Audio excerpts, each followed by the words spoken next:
welcome once again coming into Business Insight here on Smart 24 TV. It's always a delight to have you. Now, we have been talking about previously in different conversations, we have been talking about the untapped potential of Uganda's renewable energy sector. Uganda has been highlighted as having one of the favorable climates for it, favorable infrastructure in place, a needy population that really needs, with over 93% of rural households still using rudimentary sources of energy such as kerosene and all those different, the candles as well, and yet you have lots and lots of need for this. But within that is also the fact that we have quite a lot of potential. We have a lot of the government promoting this. Why is it that we are still lagging behind? To help us and give us insight today, we've got Professor Robinah Nanyonja, who is the CEO of Uganda Solar Energy Association, and today's topic is going to be barriers to Uganda's rapid penetration of the renewable energy sector in Uganda. Welcome, Professor Robinah. Thank you very much. It's a delight to have you today. Give us a sneak peek into what is happening out there.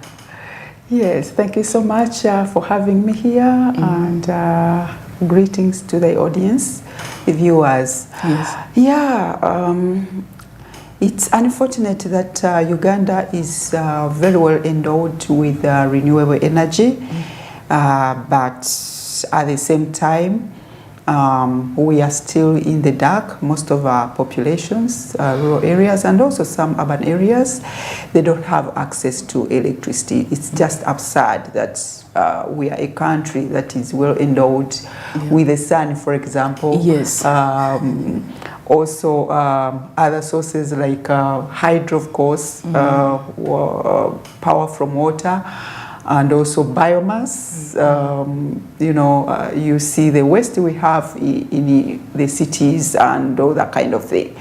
So, of course, the challenge is it's not one or two, but the biggest challenge is, I think, the mindset shift. Yes. Because the renewable energy, the transition to renewable energy, it requires a multifaceted, multi-sectoral approach to bring really a shift, massive shift within the mindset and citizens of Ugandans.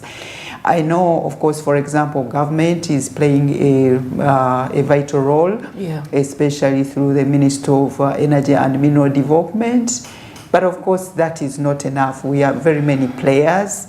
The National Bureau of Standards, Uganda Revenue Authority, and all the like.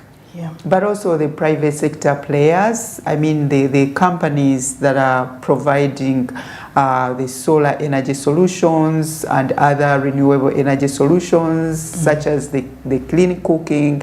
And by the way, you know that our cooking here... Actually, now that you mentioned cleaning, that I was just thinking about the very same thing as you talked about earlier, the mindsets. I remember there was quite a lot, and I'm sorry I have to interject, it's really, because I need to stress this. I remember a lady mentioning, does this thing really cook? Does it cook well? Will the taste come out the same way? You know, the different mindsets and the unbelief, the disbelief that surely it is possible to cook on these new cooking equipment on a daily basis. Yes? Do you occasionally get to meet that as well, even as you get to engage other stakeholders?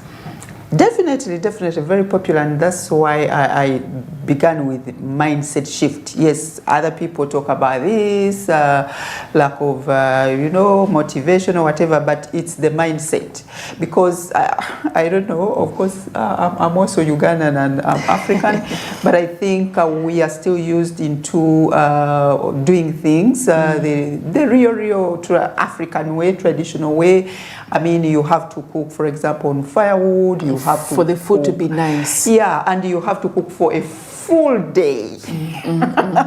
For a full day, maybe groundnuts to simmer and that kind of thing. Okay, from now the firewood to the charcoal, which is just maybe a small improvement, and then you see that charcoal you have to put on ash so that the matoke or the other types of food really are cooked thoroughly and that kind of thing. But also the belief that electricity is very expensive. Yes. Many people still think that way. And of course, I won't also blame so much the people, but also you know that our electricity for the years has been unstable. Yes. The blackouts and that kind of thing. So all that, people over time they've gotten a belief that electricity is not reliable. You have to have charcoal, you have to have firewood on the side as backup, and they are right. So I see that all this is a challenge for all of us. I mean, our government, especially where it leads, like in the hydro sector, to provide reliable supply of electricity. But then again, for the renewable, other sectors of renewable energy, for example, the solar, where I belong, it's largely private sector driven. Yeah. So, and when something is private sector driven, the challenges of managing a business, solar is like any other business.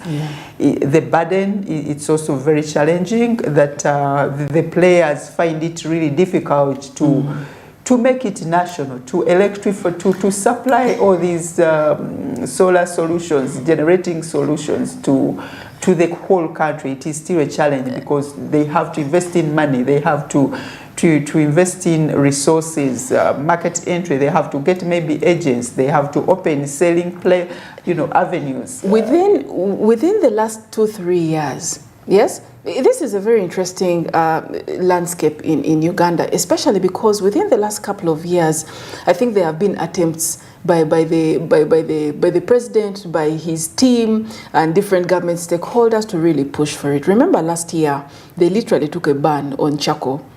Yes, you remember that time. They took a ban on charcoal. It was really banned, but this was not even the very first time. It has been sort of like progressively coming in, and the notifications, can you please switch to gas? Then I remember the government came in and offered particular gas canisters.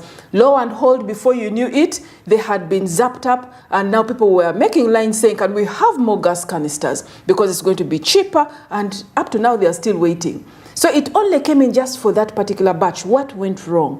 Later on, fast forward a couple of months later, just last year, was the presidential ban on any charcoal coming in.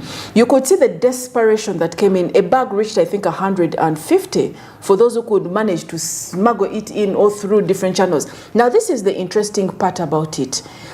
The idea about it was good, yes? Moving away from all this wood sort of usage. Data energy. Exactly, and coming in, that data energy, because it's bad for your system, it depletes the environment. Yes, we do understand.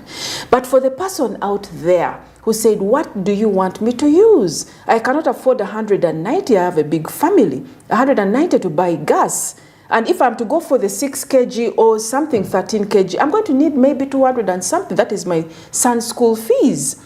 Yes, and these were real conversations we were having with people down here in the urban centers. And you had, and this is the interesting part, because there was nothing, they could not afford the charcoal, they could not afford the gas, they could not afford the electricity. You actually had people now using firewood in our Uganda here.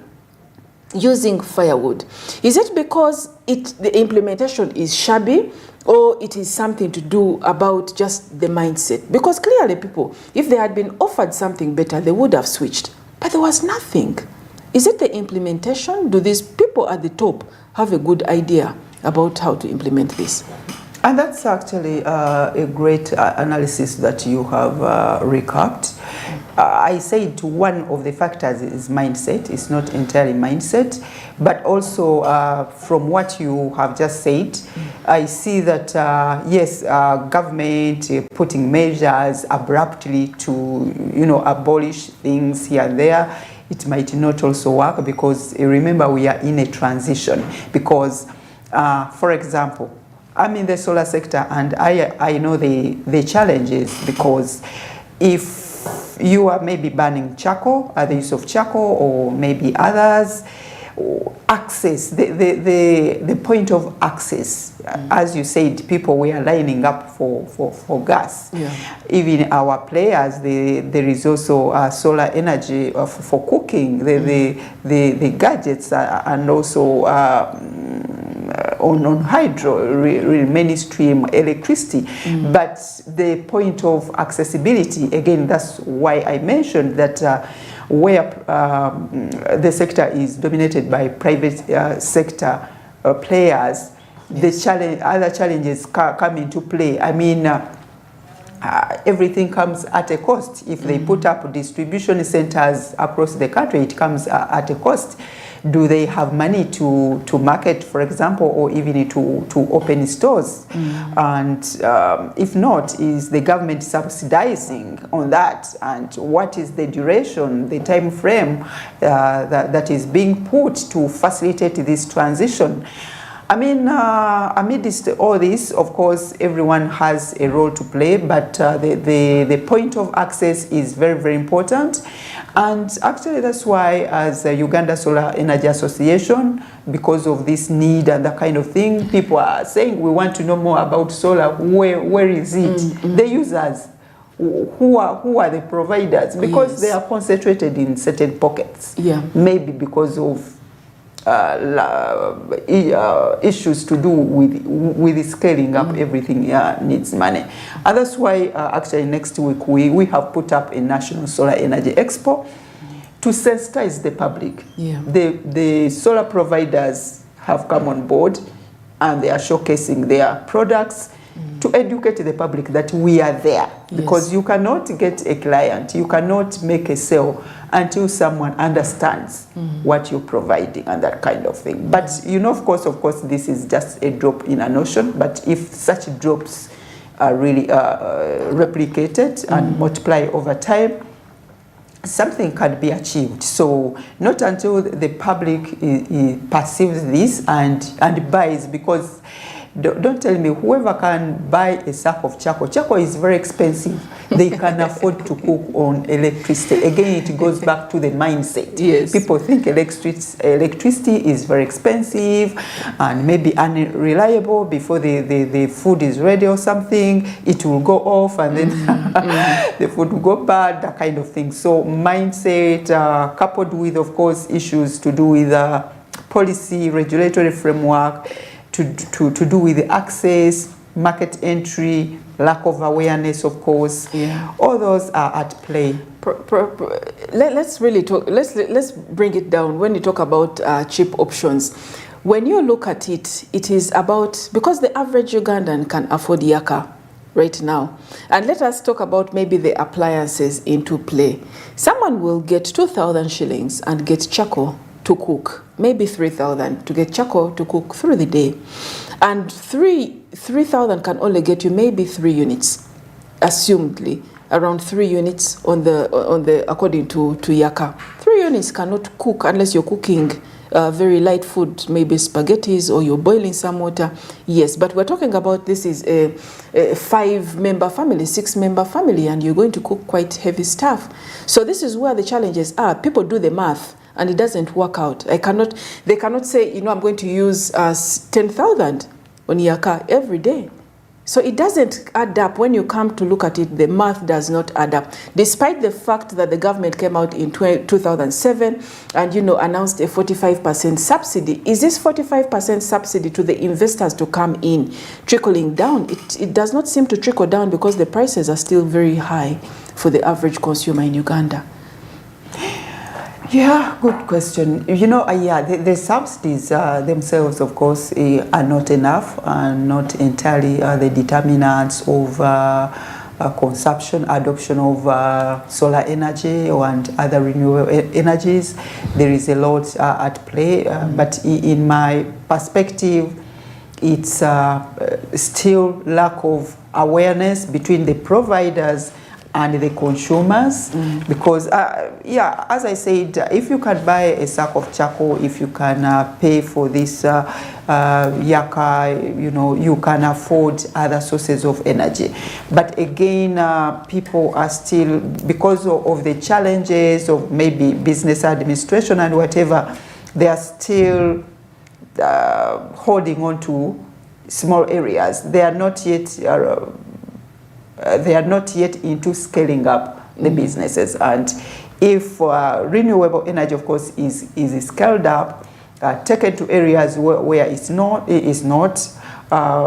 like the off-grid communities that are not really connected to the national grid and that kind of thing. Yes. Yes, change will be there. More communities will be electrified, and of course, environmental problems will be reduced. Climate change contribution from Uganda or Africa will be realized. But yes, it is a transition. It is a transition, but maybe our role is to quicken this transition a little bit, to accelerate it. So clearly, the 45% subsidy has not yielded as much fruit as was intended, because intentionally, this particular subsidy to the investors was to offset and to ensure that at least there's a cushioning of some of the costs, so that if at all they're going to offer maybe a solar, you know, a full set at 100,000, given the subsidy, they would be able to offer it at maybe 60,000, assumedly. But it appears that the companies, even after receiving these subsidies, whether it's investment, foreign investment or national investment, continuously continue to give at the higher price of 100,000 instead of after subsidy. And there is no particular regulation to check up on these people. Each person seems to be doing whatever they want within the market, and it is too high. It is still too high. Who gets to check? Who gets to check and check these persons here and say, you know what, we have a policy in place for renewable energy in Uganda, and we have to make sure that there's a regulatory system? Who gets to check all these different things? Are they going to be part of that of the do that you have coming up next week? Are they going to be there as part of sensitization? Well, we have invited the ministry. The Minister of Energy is going to be there, key players. National Bureau of Standards, we've invited them, and others from the government sectors, but also the service providers.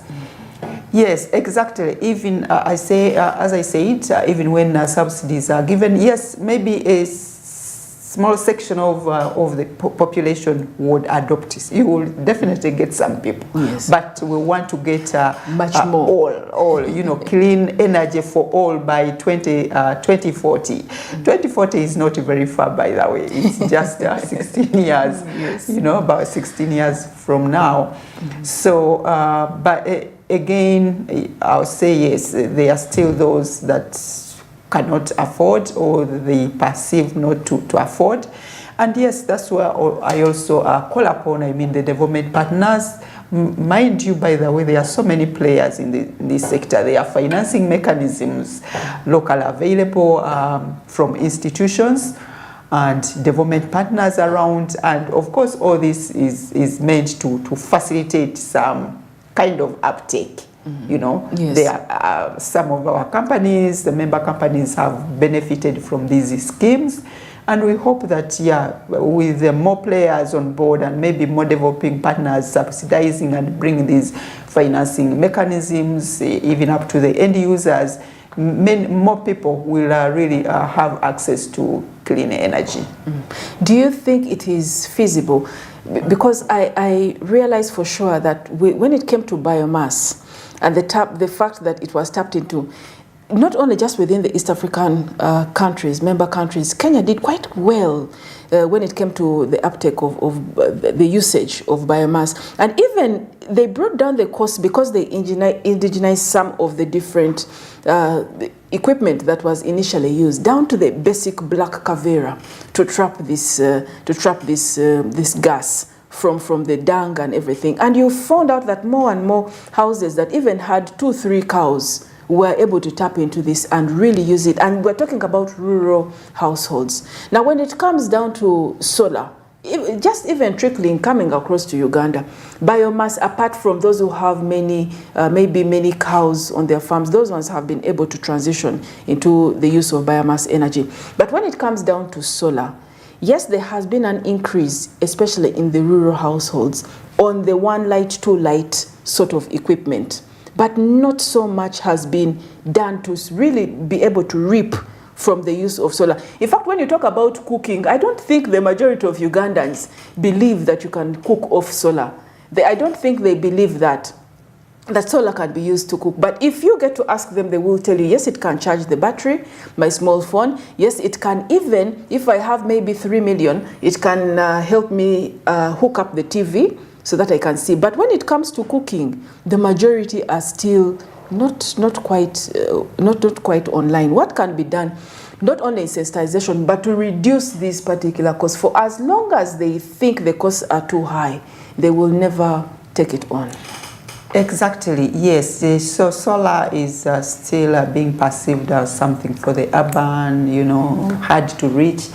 And again, it goes to what I said before, that yes, the companies also face challenges of scaling up abruptly and scaling up to where maybe they also want to establish that the market is there before they open these branches here and there. But again, this is the purpose of the USEA, the Uganda Solar Energy Association, to promote the sector, of which a bigger part of it is sensitization, awareness creation of the solar itself. But how, and that is how we have put up this exhibition. We have also a number of events, mini events that have been going on in the regions and across the country. Yeah. This is kind of a national one, so that we want to give the public an opportunity to come and hear it from the horse's mouth, to get first-hand information from the sellers of solar, the installers, the providers, yes. Maybe those particular questions and what. Because maybe when they get these challenges, that where are you located, how can we buy solar, perhaps it will give them a drive, to scale up, to go to places far from Kampala. But again, some efforts are there. They have installed solar mini grids in some areas of Uganda, just because also you, the media, you're not doing a good job to renewable energy. Yes, yes. You have a role to play as well, by the way. You should have, you should also target to reduce emissions through, sending out information there, yes. That will benefit the people, but also will drive, because media, we cannot do without the media. Sensitization, awareness creation. Yes. Even these expos, how many people are coming, for example? Yeah. Even if 10,000 come, yes. Yeah. People are, how many people are in Uganda? So you have to really to support us. Yeah. We have to work together here and there. But this is a very good opportunity, even as you talk about the media is not doing so much. The irony is that we are here right now talking about this. But before we get further into that, as a disclaimer, let's take a short break and we'll be right back after this message. We are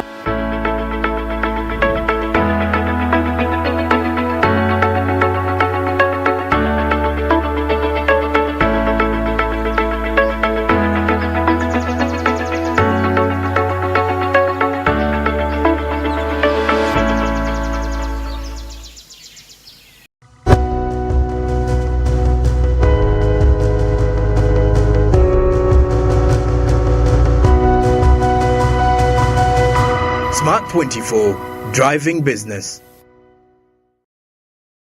3 inspired souls brought together by love are set on a life-changing journey. This is your life, Mackenzie. This is no longer a dream. It's just something about Mackenzie. I'll never marry you. Your position does not allow you to break work relationship rules. Where choices change everything. Crossroads, a brand new telenovela starting 25th June at 8 p.m. on Pearl Magic Prime. DSTV channel 148, GoTV channel 303. You used to tell me that I don't make you happy. All that time you would be complaining.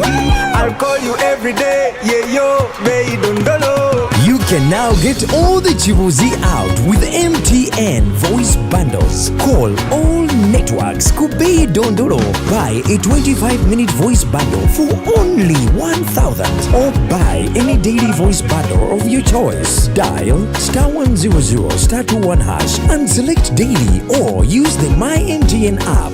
When we talk together, we are unstoppable.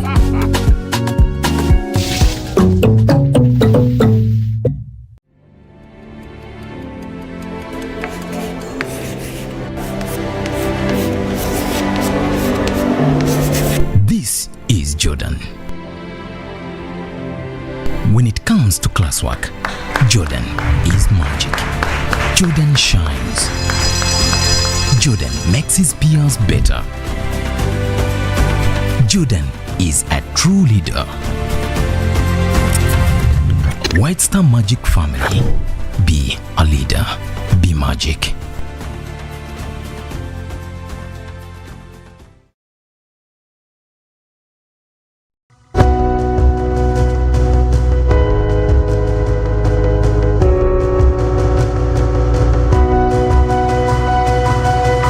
Smart 24, driving business.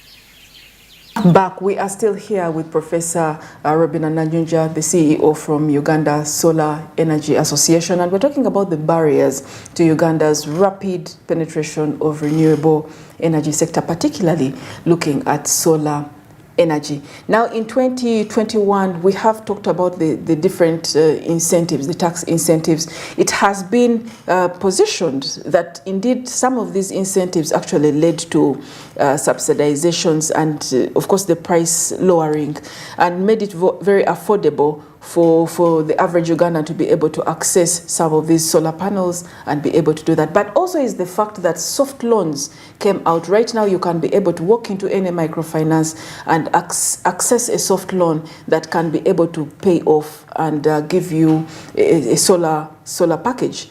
Yes, or you can be able to link up with different groups and then pay slowly by slowly as you do get to access some of this equipment. Now, some of the challenges that have been there is the fact of wear and tear. 1 year down the road, they purport that this will be taking you 20, 15, 20, 25 years, but then you find out 1 year down the road, the thing needs to be replaced. Either you go back and they're telling you, no, the battery now needs to be replaced. Is it because of the poor quality that's coming in of some of this equipment, or we're just being hoodwinked as Ugandans? What is happening down there, especially in regards to the quality?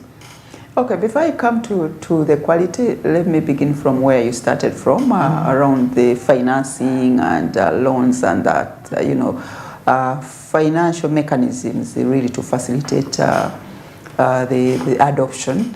As Uganda Solar Energy Association, as I told you, we are here to promote the solar energy sector, and how one of the ways is to facilitate financing. Yes. Our members, we are a membership association, and we have facilitated that by connecting them to where money is.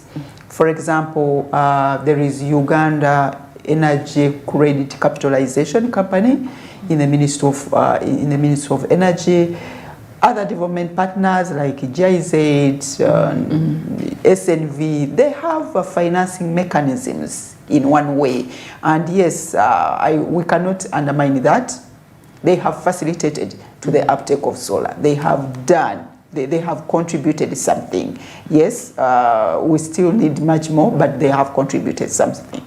And yes, the solar players, those in the solar business, I encourage them to reach out, even in banks. Some of these funds have been dispersed to local banks to give to people so that they can, deliver services at a subsidized price meaning that they are making it easier for the buyers, for the end users to buy these clean energy solutions. Yes.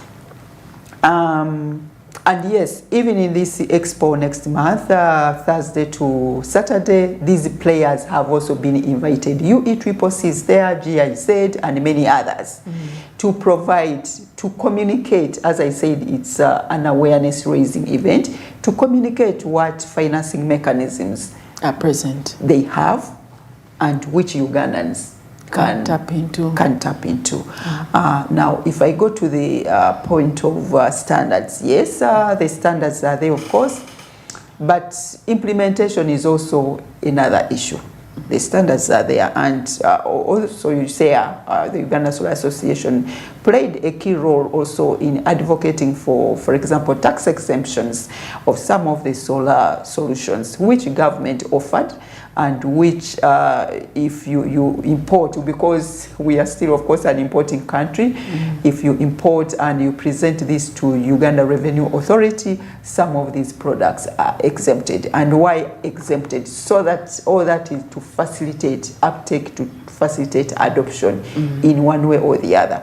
Yes, you will see that, you will say that, yeah, they are still expensive and that kind of thing, yeah, but if even if there is a reduction of 10,000 or 50,000, it is something. We should not talk about only the negatives. We welcome, but we have to talk about these things. We welcome the fact that there can be a reduction of 10,000 and 50,000. The challenge is getting a loan, buying this equipment, and even before you finish paying off, clearing this loan, they're already telling you now, you're already seeing that indeed out of the 5 lights, 1-2 lights are not working. By the time you call in, what is happening, they will tell you, oh, then you need to upgrade to a bigger battery. Remember, you've not even finished clearing off the other loan.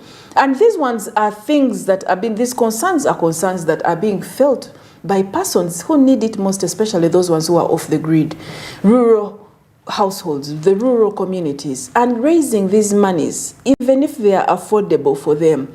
Yes, you have to pay maybe even as low as 3,500 per week. It is affordable for the person in the rural area. But then what about the quality? What quality is being given out there? Yes. Are these concerns going to be talked about later on under your association? Yes, and the expo addresses that. We have an official from Uganda National Bureau of Standards to really talk about this. So it's a comprehensive event that really trying to provide solutions.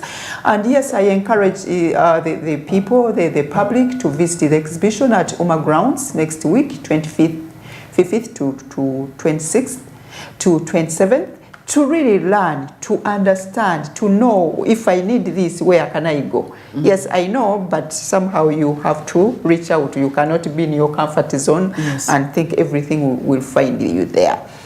The issues of standards, as I said, yeah, the standards are there and that kind of thing, but also adherence, the monitors, because where do these products come in? They pass through the border. So the people work in Revenue Authority and working at the border points, do they have knowledge and capacity to test and assess that this is high quality, this is low quality? We reject, for example, entry of low quality products in Uganda. Do they have that capacity? So it's a whole process that needs, it's actually a value chain that needs all players to be alert, all players to do their role and to have the relevant information and capacity building. What can be done for the wananchi down there who are saying, no, we have studied a little bit of engineering and we are able to? Why do we bring it out? Because there is quite a lot of untapped potential over the Juakalis of Uganda. You have them down there in Kisenyi saying, we can build you something that can be a very good solar pump for the agriculturalists that we have, who form up 68% of Uganda's population. We can build it. Are you reaching out to some of these to cause partnerships? Are you as going within the brokerage role to see maybe big stakeholders that are influential, such as GIZ, can basically partner with these Ugandans for more employment, for more capital, to give them the platform to basically supply and meet a need, especially in regards to the solar-powered irrigation systems? The good thing, actually, some of our membership, some of our members are into solar skilling, renewable energy skilling, and yes, they are employing or they are building capacity for many women and youth, young women and youth, to be able to you know, to deliver, to provide services to the end users. Of course, at the moment, yeah, we are still kind of detached from the end users to the service providers or to the business owners. Who bridges the gap there? And that is the opportunity of this solar sector, renewable energy sector, job creation. This transition, if we all embrace it, it offers a lot of benefits. Skilling the youth, providing solutions in the different sectors, agriculture. You've talked about the solar water pumping, in irrigation and that kind of thing. So this transition should also inspire the youth to engage in sectors which maybe makes sense. Yeah, like there are sectors that don't make sense. Yeah, of course, the youth more or less interested into digital things and that kind of thing, agriculture. And it's used to be like for the elderly and people in the village, but by the way that it's shift, changing. Yeah, it has changed because I've had a number of interfaces with the youth that are in agriculture and using their digital stuff which they are interested in. Yes. So if we should, we could absorb all this human power in Uganda within the transforming energy access and increasing energy access by all. 2040, I think, yeah, as a country, we will shift to another level. Another level for development, because our people will be engaged in the value chain, different areas, different ways. Money, of course, will be coming in, they will be generating.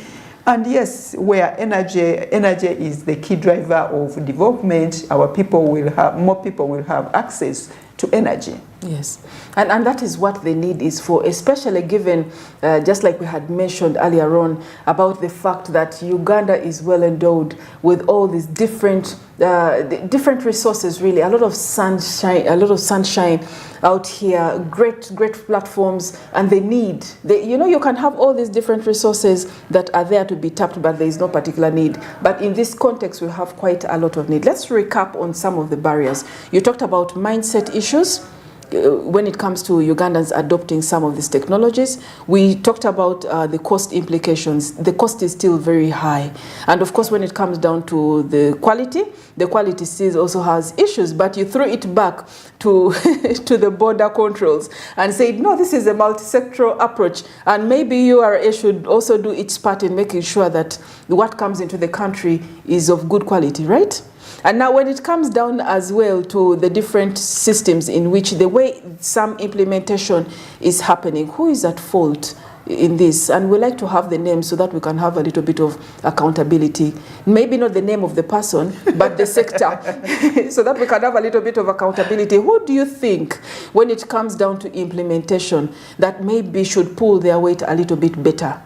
Especially knowing that Uganda has a history of having some of the best policies and laws down in place. But when it comes down to implementation, there is quite a big gap. Who do you think should pull their weight? I think we are all at fault. That's a safe one. But, that's a very safe one. It's a safe one and a very practical one that I don't think that so and so should do this and this. But on top of everything, of course, is the policy and regulatory framework. Yes, the standards are there. Policies, we have the best. Many emerging ones, like you know, the productive use of renewable energy policies also underway. But at the end of the day, even if you put all these beautiful policies and practically looking very practical, if the implementation is not monitored continuously. So, of course, the policy maker, that is government, should be the body that monitors. Of course, it's not going to implement because Ugandans in these different institutions are implementing. Yes. But are they monitored? Do they have refresher courses, training, capacity development? Because we also understand that some people say renewable energy, solar is too scientific. That's what some people say. Yes, it's too scientific, but we need it. So people, the players, implementers, able to get knowledge, practical knowledge, demonstration, and that kind of thing. And that's why the expo next week is very important, because you have the installers. The installers are the exhibitors in this expo. They are the ones that are going to answer questions from the public. They are the ones that are going to tell them, okay, if you need this and this, maybe I am located here.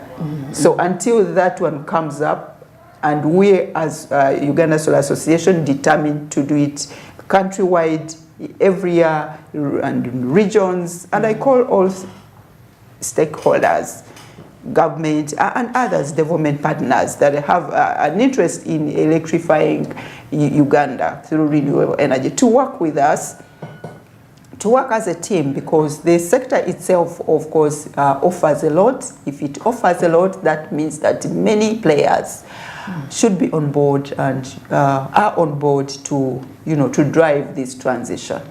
It has been quite behind, it has not come out quite open, especially in regards to working capital credit support. There is quite a lot of, as a form of subsidy to farms supplying distributed or distributing solar products. And basically in Uganda, when it comes to Uganda, there is a disconnect between the potential of this, and not very many study findings have been talked about. Really, it has not been proven about the trickle down of some of these subsidies.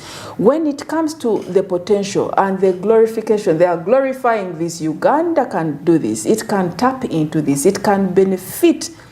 What specifically can be done, especially to ensure that the average Ugandan down there can literally be able to access the panel that they want?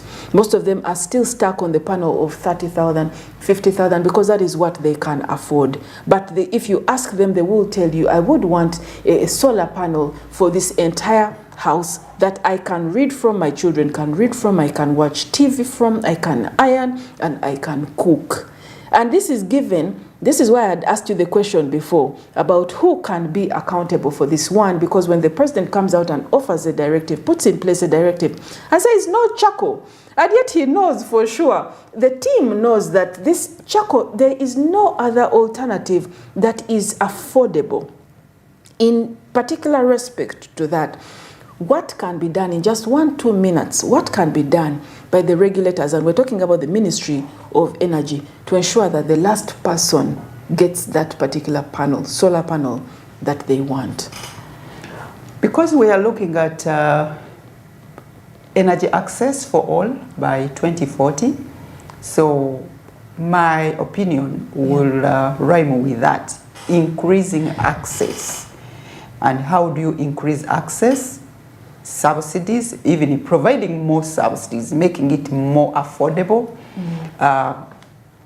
facilitating players, and again it goes to subsidies in one way or the other, to reach out to more areas. And that is increasing access, so that the people know where to find these solutions, but also they can afford. And they are also aware that they are there. Yes. So awareness, of course, we still need lots of that awareness to increase access facilitated with financing, because in life, when everything, something is expensive or whatever, the turnover is less. So price plays a very, very big role in the adoption of anything.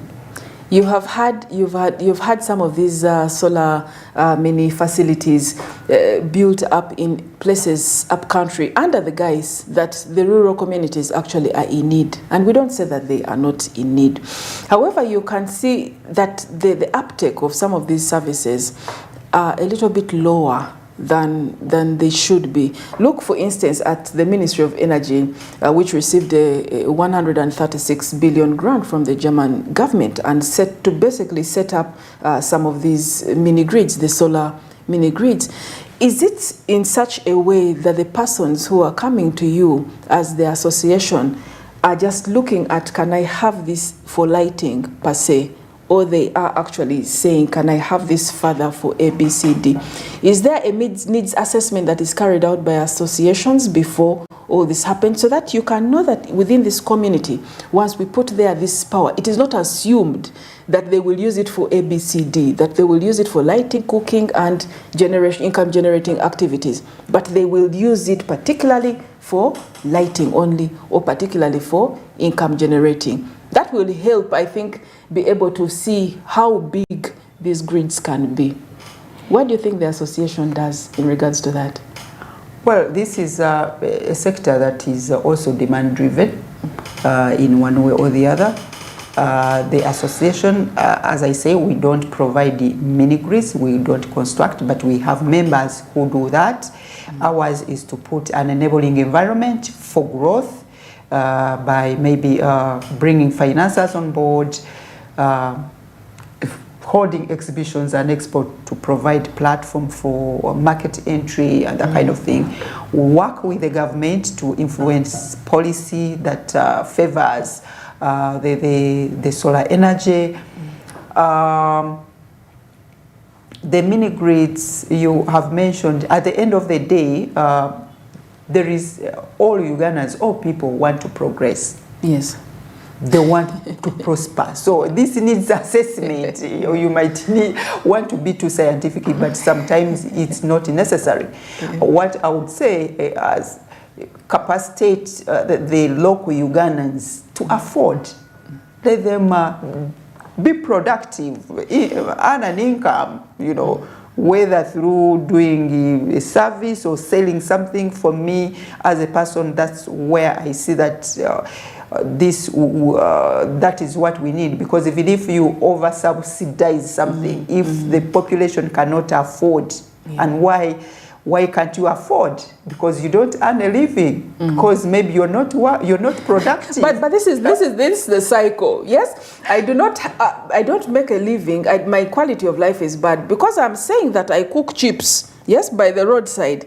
And to be able to do that, I would want to move away from the charcoal and have this solar system in place so that I can be able to cook my chips properly, get more money, do it on time, open up another stall, and then go back and get more money, open up. But you're telling me I cannot be able to access this because, one, it is too expensive.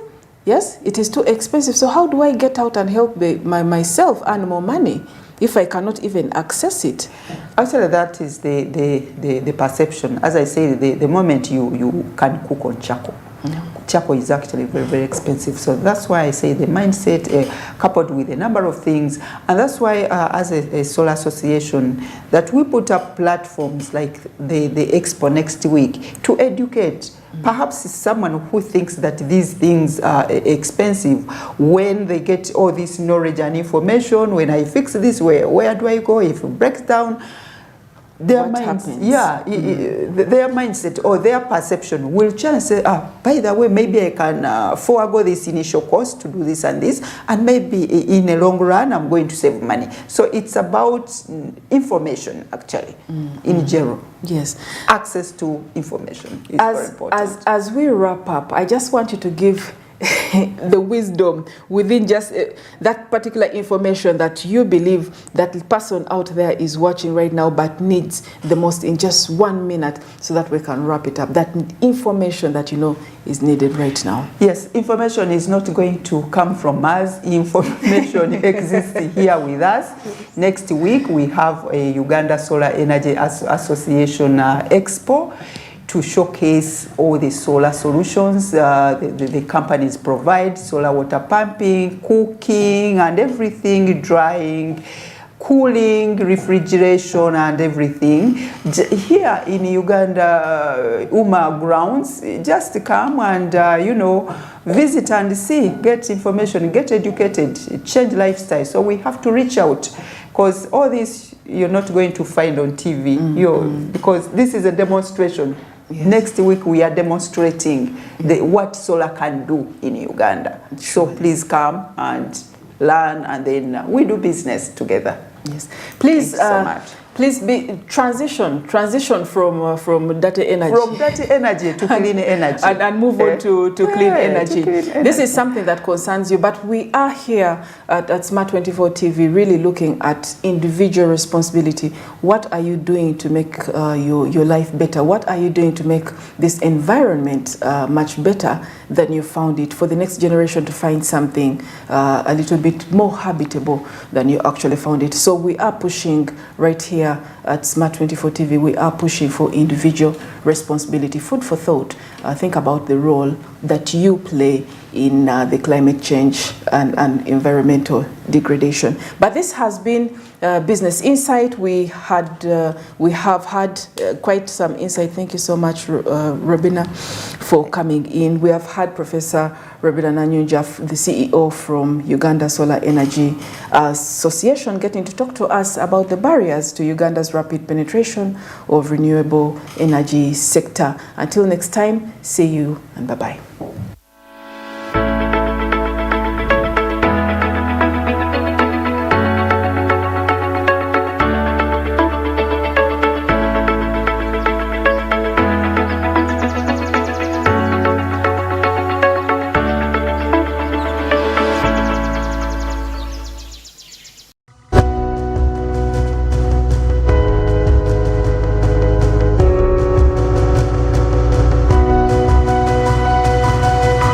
Smart 24, driving business.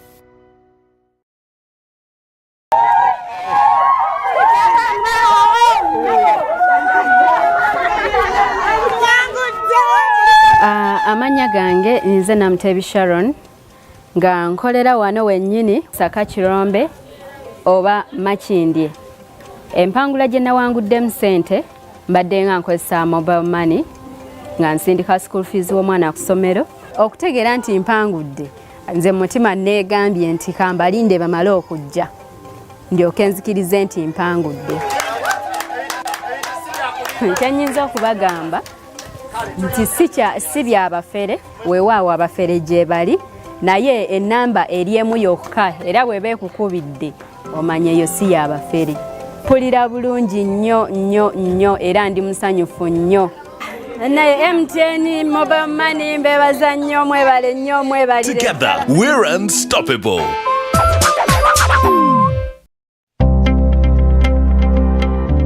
Amanya gange nze Naswa Sharafa, mbeera Kawempe era nga nkola liquid soap.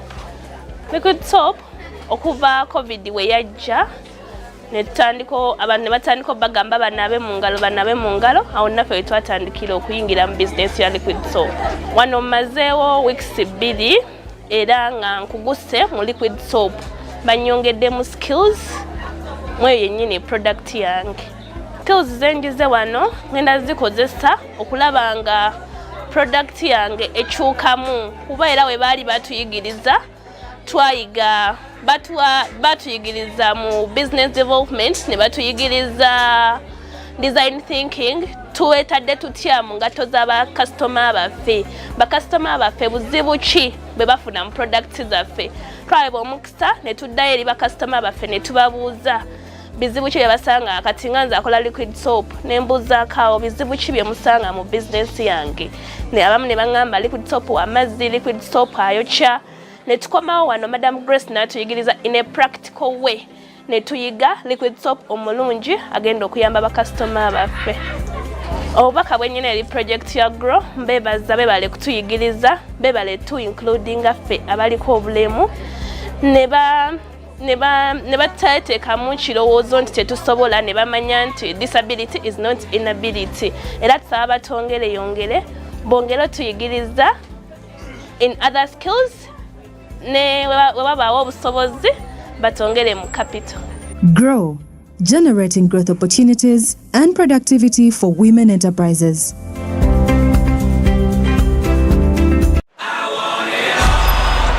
75 days since the last day of last season. We are ready to do it all again.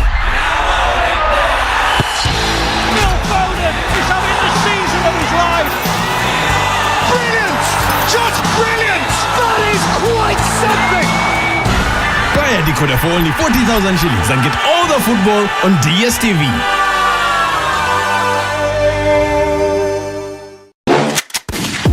To the tech lovers, the world's first humanoid robot is here, beautifully created but essentially flawed. Ada is an accomplished artist who has shown her designs at the Venice Biennale and addressed the House of Lords about the future of the creative industries. Her designs are realistic but non-functional, raising the question, would AI behave in the way we expect it to? Ada has created a robot, one that can talk, answer complex questions, paint and create art, currently on display at the London Design Biennale. Ada's robot is beautiful but flawed. Spoons have holes in them and cups are missing sides, making them completely non-functional. And that's the conversation Ada's creators wanted to start. With the staggering pace of AI development, can we really trust the technology to behave in the way we expect it to? The biggest thing is we just do not know where AI is going to land. We can see the short-term gains, but actually that's not going to be where it stays. AI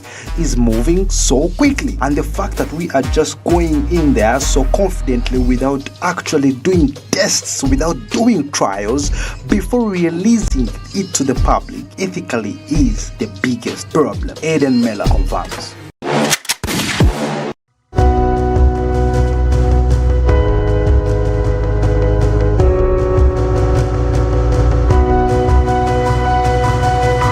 Smart 24, driving business.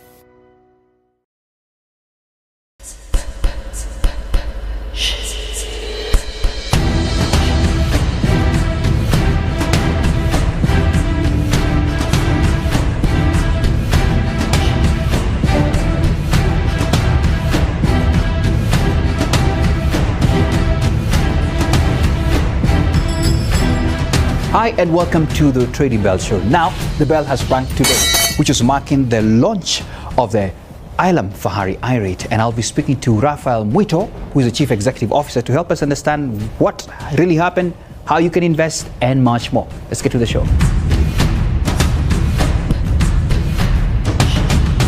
Rafael Muito, welcome to the show. Thank you very much, Maina. Yes. Yeah, it's good to see you. Glad to be here. Asante sana. Yeah. Now, I have just told my viewers that the bell rang